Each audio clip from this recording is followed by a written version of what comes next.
ओम प्रकाश राजभर उनके बेटे खोटे सिक्के हैं और चलन से बाहर हो गए। आजमगढ़ जनपद में कहीं उनकी कोई दाल गलने वाली नहीं है। हलचल मचाए नहीं हुए, छटपटा रहे हैं। 2027 का चुनाव बड़ा महत्वपूर्ण चुनाव है। इसी क्षेत्र में योगी की सरकार ने कोई काम नहीं किया और यह बजट इनकी विदाई का बजट है। तो नमस्कार, मैं हूं संतोष और आप देखना शुरू कर चुके हैं सौलभ हिंदी। इस समय मैं लखनऊ में हूं और हमारे साथ आजमगढ़ के मुबारकपुर विधानसभा के लोकप्रिय विधायक अखिलेश यादव जी हैं। हम इनसे जानने का प्रयास करेंगे। अभी विधानसभा सत्र चल रहा है। आज ये भी अपने क्षेत्र के विकास के लिए ये खड़े हुए और बात रखे, उस पर भी बात करेंगे। कुछ आजमगढ़ के इस मौजूदा स्थिति के बारे में बात करेंगे। बहुत बहुत स्वागत है सर। बहुत बहुत धन्यवाद आपका। आज जो है विधानसभा सत्र चल रहा था और आप भी खड़े होकर कुछ अपनी बातों को रखे हैं। क्या क्या बात रखे हैं? विधानसभा में मेरे आज सवाल जो थे बहुत ही जेन्युइन और एक बड़े श्रमिक समूह के संदर्भ में था। उत्तर प्रदेश के अंदर कम से कम 25-30 जनपदों में हैंडलूम और पावरलूम का कारोबार जमाने जमाने से होता चला आया है।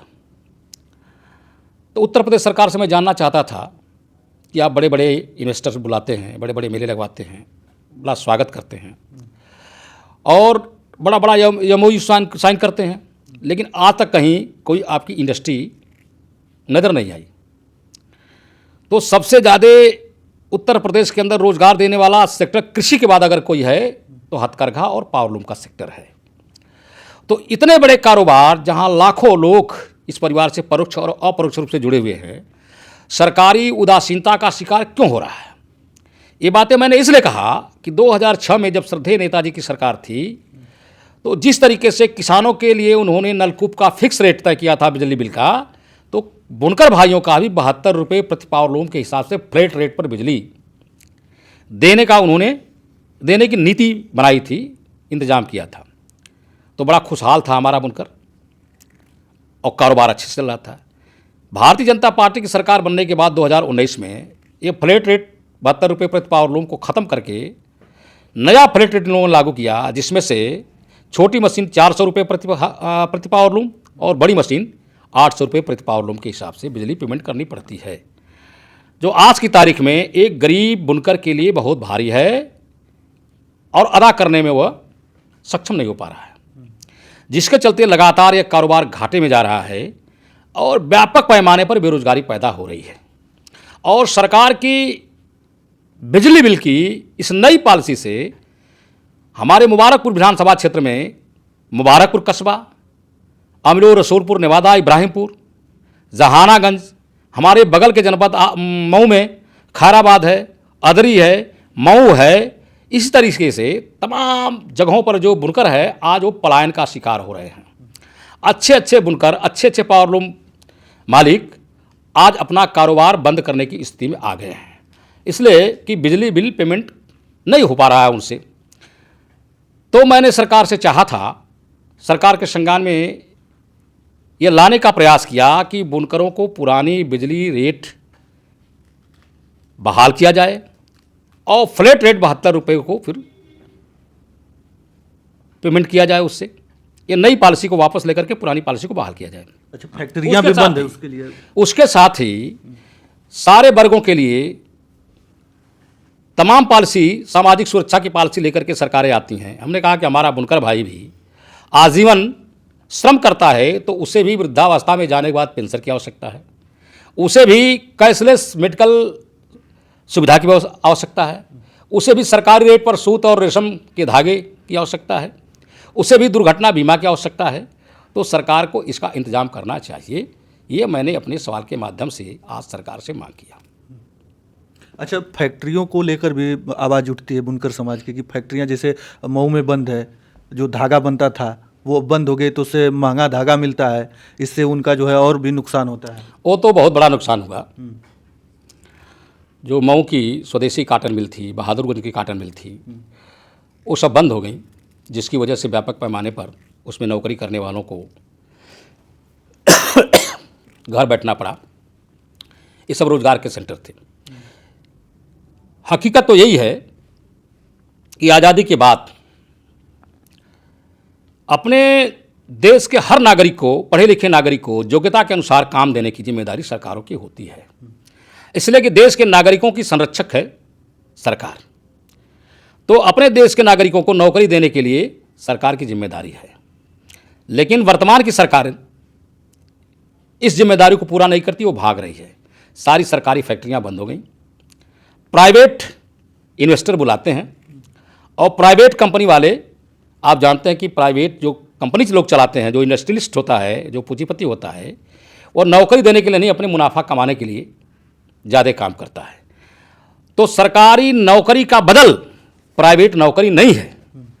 लेकिन ये भारतीय जनता पार्टी, ये पूंजीपतियों की पार्टी है, सरमाएदारों की पार्टी। अभी आपने देखा सेंट्रल गवर्नमेंट ने डेयरी और कृषि के क्षेत्र में भी अमेरिका को छूट दे दिया कि आप अपना माल उत्तर प्रदेश के अंदर, देश के अंदर ला करके बेच सकते हैं। उससे होगा क्या कि हमारे किसानों की आमदनी मारी जाएगी, और अमेरिका के किसान प्रसन्न हैं कि अब हमारा माल हिंदुस्तान की बाज़ार में बिकेगा। तो भारतीय जनता पार्टी ये अडानी और अंबानी को बनाने में लगी है, ये पूंजीपतियों को बनाने में लगी है। ये आम जनता की न पार्टी है, न आम जनता की सरकार है। 27 को लेकर क्या कहेंगे? जिस तरीके से आजमगढ़ में हलचल मचाए हुए हैं ओम प्रकाश राजभर जी, जो अपने बेटे को उतार रहे हैं तरौलिया विधानसभा से। थोड़ा परिवर्तन कर लीजिए बातों में। हलचल मचाए नहीं हुए, छटपटा रहे हैं। अच्छा। इसलिए कि ओम प्रकाश राजभर और उनके बेटे खोटे सिक्के हैं और चलन से बाहर हो गए हैं। तो उनके अंदर एक छटपटाहट है, नई नई जगह तलाश रहे हैं। आजमगढ़ जनपद में कहीं उनकी कोई दाल गलने वाली नहीं है। ये कैसे बाजा हैं जो सारे बाजों के साथ ही बच सकते हैं, वो शामिल बाजा उनको कहा जाता है। तो उनको नई यात्रा के लिए किसी सहयोगी की तलाश है, उसकी तलाश में वो छटपटा रहे हैं। आजमगढ़ जनपद में कहीं से भी ओम प्रकाश राजभर और उनके बेटे को जगह मिलने वाली नहीं है। अच्छा, तो कहीं ऐसा तो नहीं कि सहयोगी दल के रूप में कहीं फिर से जो है इधर ही आ जाएं? 2027 का चुनाव बड़ा महत्वपूर्ण चुनाव है। महत्वपूर्ण इसलिए है कि 10 सालों में योगी जी की सरकार ने जनता के किसी वर्ग के लिए कोई काम नहीं किया, और जो सबसे बड़ी बात थी, योगी जी की सरकार में साझी विरासत, सामाजिक समरसता, सामाजिक सौहार्द, इसका सबसे बड़ा नुकसान हुआ है।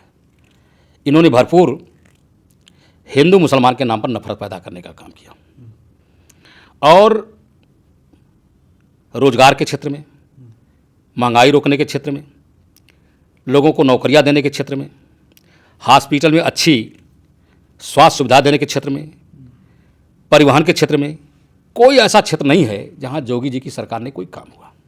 अभी आप बजट की बात कर रहे थे, बजट सत्र चल रहा है।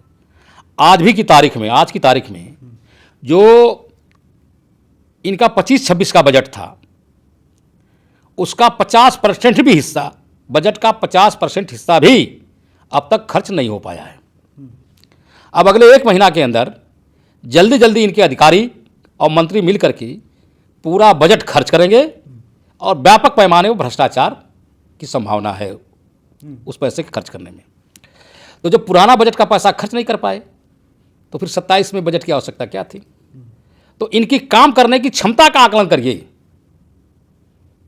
वर्ष खत्म हो रहा है और पुराना बजट खर्च नहीं कर पाए। तो किसी क्षेत्र में योगी की सरकार ने कोई काम नहीं किया, और यह बजट इनकी विदाई का बजट है, और अब ये दोबारा 27 में लौटने वाले नहीं हैं। भारतीय जनता पार्टी को देखते देखते उत्तर प्रदेश की जनता थक गई।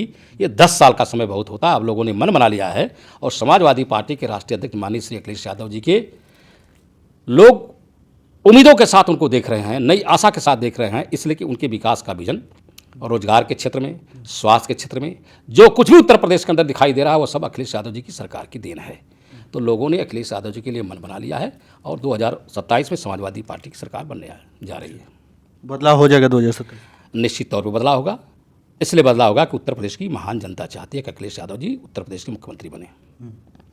चलिए, हमारे साथ आजमगढ़ के लोकप्रिय विधायक मुबारकपुर के अखिलेश यादव जी थे, और तमाम मुद्दों पर इन्होंने मुखर होकर अपनी बातों को रखा है। बाकी आपकी क्या राय है, इनकी बातों से आप कितना सहमत हैं, कमेंट करके अपनी राय हमें अवश्य बताइएगा। तो चलिए, इस वीडियो में इतना ही। धन्यवाद।